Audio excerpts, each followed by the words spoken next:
अस्सलाम वालेकुम। आज हम जानेंगे स्मोक के बारे में, इंसानों पे इसके असरात और इसके बचाव के तरीके। स्मोक दो लफ्ज़ों से मिलकर बना है, स्मोक यानी धुआं और फोग यानी धुंध। लॉस एंजल्स में 1893 में सबसे पहले स्मोक को देखा गया था।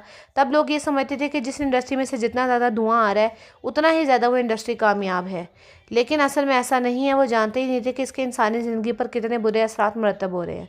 शहरी इलाके में फैलने वाले इस धुएं को लोग वहाँ की तरक्की का नाम देते थे और खुश होते थे, लेकिन बाद में उनको पता चला कि इस धुएं ने उन पर एक ऐसी मुसीबत तारी कर दी है जिससे उनका निकलना बहुत ही ज़्यादा मुश्किल हो गया।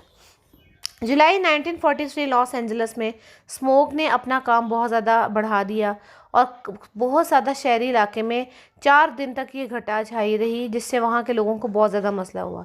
क्योंकि जापान में मोस्टली लोग जो थे अपना घर गर्म रखने के लिए लकड़ियों का इस्तेमाल करते थे, तो उनके इस्तेमाल की वजह से आपके पास जो धुएँ वहाँ से प्रोड्यूस होते थे उनकी वजह से आपके पास स्मोक बहुत ज़्यादा फैल जाती थी। जब स्मोक ने 4 दिन तक अपना डेरा जो है वहाँ पे जमाए रखा तो 4000 लोग दम घुटने की वजह से मर गए और मज़ीद अगले 8 दिनों बाद जो और कई हज़ार लोगों ने अपनी जानें दे दी, क्योंकि स्मोक के असरात सिर्फ उस दिन तक नहीं बल्कि बाकी कुछ दिनों तक भी बाकी रहते हैं।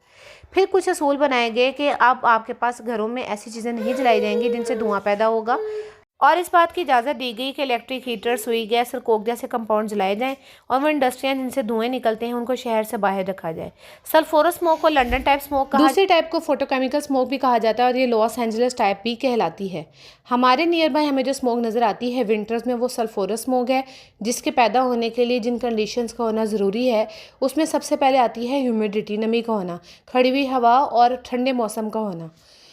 इंडस्ट्रीज़ में से जब धुआं निकलता है तो उसमें मौजूद होते हैं सल्फ़र के ऑक्साइड और नाइट्रोजन के ऑक्साइड। ये ऑक्साइड जो है नमी के साथ मिलते हैं और मिल के एसिड रेन का सबब बनते हैं, जिसमें सल्फ्यूरिक एसिड और नाइट्रिक एसिड वगैरह शामिल हैं। जबकि दूसरी तरफ फोटोकेमिकल स्मोक को मॉडर्न टाइप स्मोक कहा जाता है, क्योंकि वो गाड़ियाँ जो कि हमारे इर्द गिर्द चलती हैं उनसे निकलने वाले धुएँ के अंदर नाइट्रोजन के कंपाउंड और हाइड्रोकार्बन्स मौजूद होते हैं। इनको प्राइमरी पॉल्यूटेंट कहा जाता है। बहुत ही ड्राई हॉट सनी डे हो तो ये सूरज की रोशनी की मौजूदगी में उससे रिएक्शन कर लेते हैं आपस में और नतीजतन ammonia, nitric acid, nitrous oxide और ओजोन जैसे कंपाउंड बनते हैं। ये कंपाउंड इंसानी सेहत के लिए बहुत ज़्यादा ख़तरनाक होते हैं और उसको आँखों के, गले के और सांस के बहुत सारे मसाइल से दो चार कर सकते हैं। इसके साथ साथ ये हमें हड्डियों के मसाइल से भी दो चार करते हैं। प्रेग्नेंट लेडीज़ भी अपने आप को और अपने न्यू बॉर्न बेबी को इससे नहीं बचा सकती। लोगों के अंदर नमूनिया की शिकायत भी काफ़ी हद तक बढ़ जाती है। ये ओजोन लेयर हमसे जितना दूर रहे और सूरज के करीब रहे उतनी फ़ायदेमंद है, लेकिन ये ओजोन अगर हमारे सांस लेने के विसिनिटी में आ जाए, जिस माहौल में हम सांस ले रहे हैं, तो हमारे लिए ख़तरनाक बन जाती है।